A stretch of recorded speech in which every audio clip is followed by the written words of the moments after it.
ನಮಃ ಸೂರ್ಯಾಯ ಚಂದ್ರಾಯ ಮಂಗಳಾಯ ಬುಧಾಯ ಚ ಗುರು ಶುಕ್ರ ಶನಿಭ್ಯಶ್ಚ ರಾಹುಕೇತುವೇ ಕುರ್ವಂತು ಸರ್ವೇ ಮಮ ಸುಪ್ರಭಾತಂ. ಶ್ರೀ ಗುರುಭ್ಯೋ ನಮಃ ಹರಃ ಓಂ. ಸಮಸ್ತ ತುಳಸಿ ಬಂಧುಗಳಿಗೆ ಶಿವಸ್ವಾಮಿ ಗುರುಜಿಯ ಅನಂತ ನಮಸ್ಕಾರಗಳು. ಸ್ನೇಹಿತರೆ, ತಮಗೆಲ್ಲರೂ ಕೂಡ ಭಾನುವಾರದ ಶುಭೋದಯ. ಭಗವಂತ ನಿಮ್ಮೆಲ್ಲರಿಗೂ ಕೂಡ ಆಯುರಾರೋಗ್ಯ ಐಶ್ವರ್ಯವನ್ನು ಕೊಟ್ಟು ಕಾಪಾಡಲಿ ಅಂತ ಬೇಡ್ಕೊಳ್ತಾ, ಈ ದಿನದ 12 ರಾಶಿಗಳ ಭವಿಷ್ಯ ಹೇಗಿರುತ್ತೆ ಅಂತಕ್ಕಂಥ ಮಾಹಿತಿಯನ್ನು ಕೊಡ್ತಾ ಇದ್ದೇನೆ.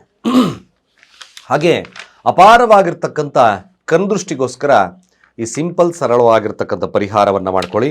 ಖಂಡಿತವಾಗಿ ಭಾಳ ವಿಶೇಷವಾಗಿರ್ತಕ್ಕಂಥ ನಿಮಗೆ ಈ ಮನೆಗೆ ಕಣ್ದೃಷ್ಟಿ ನಕಾರಾತ್ಮಕವಾಗಿರ್ತಕ್ಕಂಥ ಶಕ್ತಿಗಳು ಕೇವಲ ಒಂದು ಸಣ್ಣ ಪರಿಹಾರಗಳಿಂದ ಉಪಶಮನವಾಗೋದು ಸತ್ಯ. ಮೊದಲು ಪಂಚಾಂಗ ಶ್ರವಣವನ್ನು ಮಾಡೋಣ, ತದನಂತರ 12 ರಾಶಿಗಳ ಭವಿಷ್ಯವನ್ನು ತಿಳ್ಕೊಳ್ಳೋಣ. ಮೊದಲು ಇದನ್ನು ಭಾನುವಾರ ಚತುರ್ಥಿ ತಿಥಿ ಇರ್ತಕ್ಕಂಥದ್ದು, ಶುಕ್ಲ ಪಕ್ಷ, ವೈದ್ಯುತಿ ಯೋಗ ಇರ್ತಕ್ಕಂಥ ಸಮಯ, ವಾಣಿಜ್ಯ ಹಾಗೆ ವಿಷ್ಟೀಕರಣ ಇರ್ತಕ್ಕಂಥದ್ದು. ಚಂದ್ರ ಭರಣಿ ನಕ್ಷತ್ರ ಮೇಷರಾಶಿಯಲ್ಲಿ ಸ್ಥಿತವಾಗಿದ್ದಾನೆ. ಇವತ್ತಿನ ಕಾಲಮಾನವನ್ನು ನೋಡೋದಾದರೆ ರಾಹುಕಾಲ ಸಂಜೆ 4:59 6:30 ಯಮಗಂಡ ಕಾಲ ಮಧ್ಯಾಹ್ನ 12:27 1:58 ಗುಳಿಕ ಕಾಲ ಮಧ್ಯಾಹ್ನ 3:28 4:59 ಹಾಗೆ ಇವತ್ತಿನ ದುಷ್ಟ ಮುಹೂರ್ತವನ್ನು ನೋಡೋದಾದರೆ ಇದು ಕೂಡ ಸಂಜೆ 4:53 5:41 ಹಾಗೆ ಕಂಟಕ ಮೃತ್ಯುದೋಷ ಇರತಕ್ಕಂಥದ್ದು ಬೆಳಗ್ಗೆ 10:31 11:28 ಹಾಗಾಗಿ 12 ರಾಶಿಗಳ ಈ ದಿನದ ಭವಿಷ್ಯ ಹೇಗಿರುತ್ತೆ? ಭರಣಿ ನಕ್ಷತ್ರದಲ್ಲಿ ಚಂದ್ರ ಇರತಕ್ಕಂಥದ್ದು ನೋಡೋಣ. ಮೊದಲು ಮೇಷ ರಾಶಿಯವರ ಫಲ ನೋಡಿ. ಮೇಷರಾಶಿಯವರಿಗೆ ವ್ಯಾವಹಾರಿಕವಾಗಿ ಹಾಗೆ ದಾಂಪತ್ಯದ ವಿಚಾರವಾಗಿ ಮದುವೆ ಮಾತುಕತೆಗಳ ವಿಚಾರವಾಗಿ ಸ್ವಲ್ಪ ಮಟ್ಟಿಗೆ ಹಿನ್ನಡೆ ಖಂಡಿತ ಆಗುತ್ತೆ. ಸಂಗಾತಿಯ ಆರೋಗ್ಯದಲ್ಲಿ ವ್ಯತ್ಯಾಸಗಳು ಕಂಡು ಬರತಕ್ಕಂಥದ್ದಿದೆ. ಸ್ವಲ್ಪ ವ್ಯಾಪಾರದಲ್ಲಿ ನಷ್ಟ ಇದೆ. ಸ್ವಲ್ಪ ಜಾಗರೂಕತೆ, ಹಣಕಾಸು ಉಳಿಸಿ ಈ ದಿನ ಸಾಧ್ಯವಾದರೆ ನೀವು ಮೊದಲು ಈ ದಿನ ಪ್ರಾರಂಭವನ್ನು ಮಾಡೋಕ್ಕಿಂತ ಮೊದಲು ನೋಡಿ, ಸಕ್ಕರೆಯನ್ನು ಇರುವೆಗುಡಿಗೆ ಹಾಕಿ ದುರ್ಗಾ ಮಂತ್ರದೊಂದಿಗೆ 21 ಬಾರಿ ದುರ್ಗಾ ಮಂತ್ರ ಅಥವಾ ಓಂ ಶ್ರೀಂ ಕ್ಲೀಂ ಮಹಾ ಲಕ್ಷ್ಮೀ ನಮಃ ಮಂತ್ರವನ್ನು 21 ಬಾರಿ ಹೇಳಿ ತದನಂತರ ನೀವು ಮುಂದಿನ ಕೆಲಸಕ್ಕೆ ಕೈ ಹಾಕಿ. ಹೆಚ್ಚಿನ ಬಂಡವಾಳವನ್ನು ಹಾಕಿ ಕೆಲಸವನ್ನು ಮಾಡಬೇಡಿ. ದಿನ ಅಷ್ಟು ಉತ್ತಮತೆ ಇಲ್ಲ. ವೃಷಭ ರಾಶಿಯವರ ಈ ದಿನದ ಫಲಾಫಲ ಖಂಡಿತ ಒಂದು ರೀತಿಯಾಗಿ ಕೆಲಸದಲ್ಲಿ ಮೇಲುಗೈ, ಲಾಭದ ವಿಚಾರದಲ್ಲಿ ಸಹೋದರರಿಂದ ಸ್ನೇಹಿತರಿಂದ ದಾಂಪತ್ಯದ ಸುಖ ವಿಶೇಷವಾಗಿರತಕ್ಕಂಥ ಲಾಭವನ್ನು ಕೊಡುತ್ತೆ. ಖಂಡಿತ ವೃಷಭ ರಾಶಿಯವರಿಗೆ ದಿನ ಒಳ್ಳೆಯ ದಿನ. ಆರೋಗ್ಯದಲ್ಲೂ ಕೂಡ ಒಂದು ಶುಭತ್ವ ಇರತಕ್ಕಂಥದ್ದಿರುತ್ತೆ. ದಾಂಪತ್ಯದಲ್ಲೂ ಶುಭತ್ವ ಇರತಕ್ಕಂಥದ್ದು. ಎಲ್ಲ ಥರದ ಒಂದು ರೀತಿಯಾದಂಥ ಲಾಭ ವೃಷಭ ರಾಶಿಯವ್ರಿಗಿದೆ. ಒಳ್ಳೆಯದಾಗಲಿ. ಮಿಥುನ ರಾಶಿ ರಾಜಕೀಯವಾಗಿರ್ತಕ್ಕಂಥ ಬೆಳವಣಿಗೆಗಳು ಜಾಸ್ತಿ ಇರುತ್ತೆ. ಹೆಸರು ಕೀರ್ತಿ ಪ್ರತಿಷ್ಠೆ ಇವೆಲ್ಲ ಕೂಡ ಜಾಸ್ತಿ ಇರತಕ್ಕಂಥದ್ದು. ಸರ್ಕಾರದಿಂದ ವಿಚಾರಗಳಾಗಿರ್ಬೋದು, ಯಾವುದೇ ವಿಚಾರಗಳಲ್ಲಾಗಿರ್ಬೋದು. ಒಟ್ಟಾರೆಯಾಗಿ ಹಣಕಾಸಿನ ವ್ಯವಸ್ಥೆಯಲ್ಲೂ ಕೂಡ ಶುಭತ್ವ ಇದೆ. ಈ ದಿನ ಒಂದು ಸರ್ಕಾರದ ವಿಚಾರಗಳಲ್ಲಿ, ರಾಜಕೀಯ ವಿಚಾರಗಳಲ್ಲಿ ಭಾಳ ವಿಶೇಷವಾಗಿರ್ತಕ್ಕಂಥ ಫಲಲಭ್ಯತೆ ಮಿಥುನ ರಾಶಿಯವರೆಗೂ ಲಭ್ಯತೆ ಇದೆ. ಮಕ್ಕಳಿಂದ ಕೂಡ ವಿಶೇಷವಾಗಿರ್ತಕ್ಕಂಥ ಫಲಲಭ್ಯ. ಹಾಗೆ ಕಟಕ ರಾಶಿಯವರ ಫಲಾಫಲ ಹೇಗಿರ್ತಕ್ಕಂಥದ್ದು? ಕಟಕ ರಾಶಿಯವರಿಗೆ ಸ್ವಲ್ಪ ದೂರ ಪ್ರಯಾಣ, ಮೃಷ್ಟಾನ್ನ ಭೋಜನ, ಹಾಗೆ ಒಳ್ಳೊಳ್ಳೆ ಉಡುಗೊರೆಗಳು ದೊರಕತಕ್ಕಂಥದ್ದು ಕೂಡ ಇದೆ.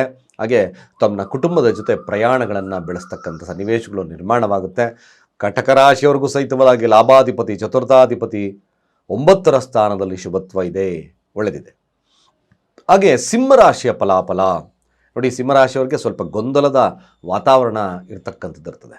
ಎಷ್ಟೇ ಸಮಾಧಾನದಿಂದರೂ ಕೂಡ ಗೊಂದಲದ ವಾತಾವರಣ, ರಾಜಕೀಯವಾಗಿರ್ತಕ್ಕಂಥ ಗೊಂದಲ ಅಥವಾ ಕೆಲಸದಲ್ಲಿ ಗೊಂದಲ, ಸಹೋದರಿಯರ ನಡುವಿನ ಒಂದು ಸಹೋದರಿಯರ ನಡುವಿನ ಗೊಂದಲ ಇವೆಲ್ಲ ಮುಂದುವರಿತಕ್ಕಂಥದ್ದು ಇರ್ತದೆ. ಸ್ವಲ್ಪ ಜಾಗರೂಕತೆ ಇರಬೇಕು. ಸಾಧ್ಯವಾದರೆ ನೀವು ಕೂಡ ದುರ್ಗಾದೇವಿಗೆ ಒಂದು ಕೆಂಪು ದಾಸವಾಳವನ್ನು ಅರ್ಪಣೆಯನ್ನು ಮಾಡಿ, 6 ಕೆಂಪು ದಾಸವಾಳನ್ನು ಅರ್ಪಣೆಯನ್ನು ಮಾಡಿ ಓಂ ರೀಂ ದುಂ ದುರ್ಗಾಯೈ ನಮಃ ಮಂತ್ರವನ್ನು ಹೇಳಿ ಅಥವಾ ಕನಗಲ ಪುಷ್ಪದ ಹಾರವನ್ನಾದರೂ ಕೊಟ್ಟು ಪ್ರಾರ್ಥನೆ ಮಾಡಿ, ಶುಭವಾಗ್ತದೆ. ಕನ್ಯಾ ರಾಶಿಯವರ ವಿಚಾರಕ್ಕೆ ಬಂದಾಗ ಮದುವೆ ಮಾತುಕತೆಗಳು, ಬಿಸ್ನೆಸ್ಸಲ್ಲಿ ವಿಶೇಷವಾಗಿರ್ತಕ್ಕಂಥ ಫಲಲಭ್ಯ ಇದೆ. ವಿದ್ಯಾರ್ಥಿ ವರ್ಗದ ಮತ್ತೊಂದು ಎಲ್ಲ ವಿಚಾರಕ್ಕೂ ಕುಟುಂಬ ಸೌಖ್ಯ, ಮೃಷ್ಟಾನ್ನ ಭೋಜನ, ಸಂಗಾತಿಯೊಟ್ಟಿಗಿನ ಉತ್ತಮ ಬಾಂಧವ್ಯ ಇವೆಲ್ಲ ಶುಭತ್ವ ಇದೆ. ಕೋಪವನ್ನು ನಿಯಂತ್ರಣದಲ್ಲಿಟ್ಕೊಳ್ತಕ್ಕಂಥದ್ದು ಒಳ್ಳೆಯದು.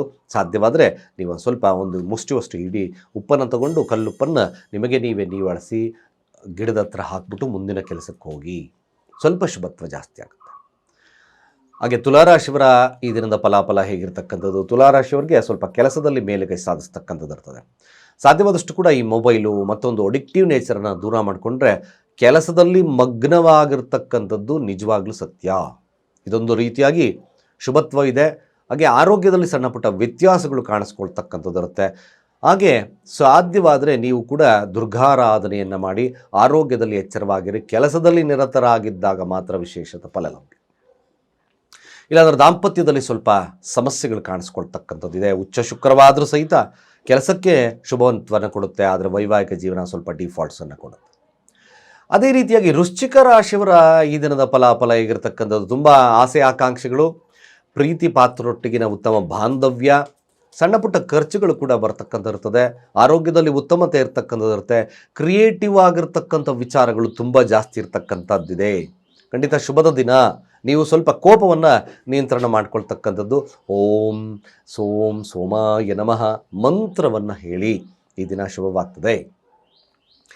ಧನುರಾಶಿಯವರ ಈ ದಿನದ ಫಲಾಫಲ ಹೇಗಿರ್ತಕ್ಕಂಥದ್ದು, ಧನುರಾಶಿಯವ್ರಿಗೂ ಕೂಡ ಖಂಡಿತ ವಾಹನ ಖರೀದಿ ಯೋಗದಂಥ ಅನೇಕ ರೀತಿಯಾದ ಸೌಲಭ್ಯಗಳು ಜಾಸ್ತಿ ಇರುತ್ತೆ.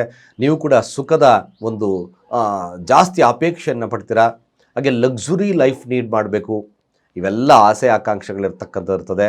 ಒಟ್ಟಾರೆಯಾಗಿ ಇವತ್ತೆಲ್ಲ ಸ್ವಲ್ಪ ರೆಸ್ಟ್ ಡೇ ಕೂಡ ಧನುರಾಶಿಯವ್ರಿಗೆ ತುಂಬ ಚೆನ್ನಾಗಿದೆ, ಒಳ್ಳೆಯದಾಗಲಿ ಕೂಡ. ಮಕರ ರಾಶಿಯವ್ರಿಗೆ ಸಣ್ಣ ಪ್ರಯಾಣಗಳು ಇರ್ತಕ್ಕಂಥದ್ದಿದೆ. ಖಂಡಿತ ಕ್ರಿಯೇಟಿವ್ ಆಗಿರ್ತಕ್ಕಂಥದ್ದಿದೆ. ಸೇಲ್ಸ್ ಎಕ್ಸಿಕ್ಯೂಟಿವ್ಸ್ ಅಥವಾ ಏನಾದರೂ ನೀವು ಸೇಲ್ಸ್ ಮಾಡ್ತಿದ್ದೀವಿ, ಕಾರ್ ಸೇಲ್ ಮಾಡ್ತಿರ್ತಕ್ಕಂಥವ್ರಿಗೆ ಈ ಮಕರ ರಾಶಿಯವ್ರಿಗೆ ಅದ್ಭುತವಾಗಿರ್ತಕ್ಕಂಥ ದಿನ. ಖಂಡಿತ ತುಂಬ ಚೆನ್ನಾಗಿದೆ, ನಿಮಗೂ ಕೂಡ ಶುಭವಾಗಲಿ. ಕುಂಭರಾಶಿ ಹಣಕಾಸಿನ ವ್ಯವಸ್ಥೆ, ಕುಟುಂಬದಿಂದ ಲಾಭವನ್ನು ಪಡಿತಕ್ಕಂಥದ್ದಿರುತ್ತೆ. ಸ್ತ್ರೀಯರಿಂದ ಲಾಭವನ್ನು ಪಡಿತಕ್ಕಂಥದ್ದಿದೆ.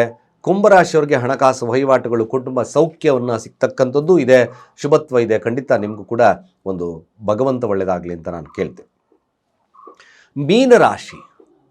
ಮೀನರಾಶಿಯವರು ಉಚ್ಚ ಶುಕ್ರನಿದ್ದಾನೆ. ಯಾವಾಗಲೂ ಫ್ಯಾಮಿಲಿ ಗೊಂದಲದ ವಾತಾವರಣ ಕೂಡ ಮುಂದುವರಿತದೆ. ಆದರೆ ಶುಕ್ರನಿಂದ ತುಂಬ ಕ್ರಿಯೇಟಿವ್ ಆಗಿರ್ತಕ್ಕಂಥ ನಾಲೆಡ್ಜ್ ಜಾಸ್ತಿ ಇರುತ್ತೆ. ಸ್ವಲ್ಪ ಮಟ್ಟಿಗೆ ಕೋಪದಿಂದ ಕೆಲವೊಂದು ಅನರ್ಥಗಳನ್ನು ಮಾಡ್ಕೊಳ್ತಕ್ಕಂಥ ಸನ್ನಿವೇಶ ಇದೆ. ಕೋಪವನ್ನು ನಿಯಂತ್ರಣ ಇಟ್ಕೊಳ್ಳಿ. ಮಿಕ್ಕ ವಿಚಾರಗಳು ಒಂದು ಸಾಧಾರಣತೆಯಿಂದ ಇರುತ್ತೆ. ಅಷ್ಟು ಒಂದು ಸಾಧಾರಣವಾಗಿರತಕ್ಕಂಥ ವಿಚಾರ ಇರುತ್ತೆ. ಇಷ್ಟು ದ್ವಾದಶ ರಾಶಿಗಳ ಈ ದಿನದ ಫಲಾಫಲ. ಮನೆಗೆ ನಕಾರಾತ್ಮಕವಾಗಿರ್ತಕ್ಕಂಥ ಶಕ್ತಿ ಅಥವಾ ನಾನಾ ರೀತಿಯಾದ ವ್ಯಾಧಿಗಳಿದೆ ಅಂದರೆ ಕೇವಲ ಒಂದು ಪೇಪರ್ ಗ್ಲಾಸು ಅಥವಾ ಗ್ಲಾಸಿಂದ ಲೋಟವನ್ನು ತಗೊಳ್ಳಿ. ಅದಕ್ಕೆ ಒಂದು ಮುಷ್ಟಿಯಷ್ಟು ಉಪ್ಪು ಅಂದರೆ ಪೂರ್ತಿ ಉಪ್ಪನ್ನು ತುಂಬಿ 3 ಲವಂಗವನ್ನು ಅದರಲ್ಲಿ ಸಿಕ್ಕಿಸಿ. ನೀವು ನಿಮ್ಮ ಮನೆಯ ಬಾಗಿಲ ಮುಂಭಾಗದಲ್ಲಿ ಅದನ್ನು ಇಡ್ತಕ್ಕಂಥ ಕೆಲಸವನ್ನು ಮಾಡಿ. ಕೆಳಗಡೆ ಇಡಿ, ಮೇಲೆಲ್ಲ ಕೆಳಗಡೆ ಇಡಬೇಕು. ಪಕ್ಕದಲ್ಲಿ ಮೇನ್ ಡೋರ್ ಪಕ್ಕದಲ್ಲಿ ಎಲ್ಲಾದರೂ ಇಡಿ, ಮೂಲೆಯಲ್ಲಿ 15 ದಿವಸಕ್ಕೊಮ್ಮೆ ಬದಲಾವಣೆ ಮಾಡಿ ಮತ್ತೆ ಅಲ್ಲಿ ಅದನ್ನು ಸೇರಿಸಿ. ಇದರಿಂದ ಖಂಡಿತವಾಗಿ ನಿಮ್ಮ ಮನೆಗೆ ನಕಾರಾತ್ಮಕವಾಗಿರ್ತಕ್ಕಂಥ ಕಣ್ದೃಷ್ಟಿ ಅಂತ ನಾನಾ ರೀತಿಯಾದ ವ್ಯಾಧಿಗಳು ದೂರ ಆಗಿ ಶುಭವಾಗುತ್ತೆ. ಹಾಗೆ ಧನಲಾಭವೂ ಕೂಡ ಆಗುತ್ತೆ ಅಂತ ಹೇಳ್ತಾ ಸರ್ವೇ ಜನ ಸುಖಿನೋ ಭವಂತು.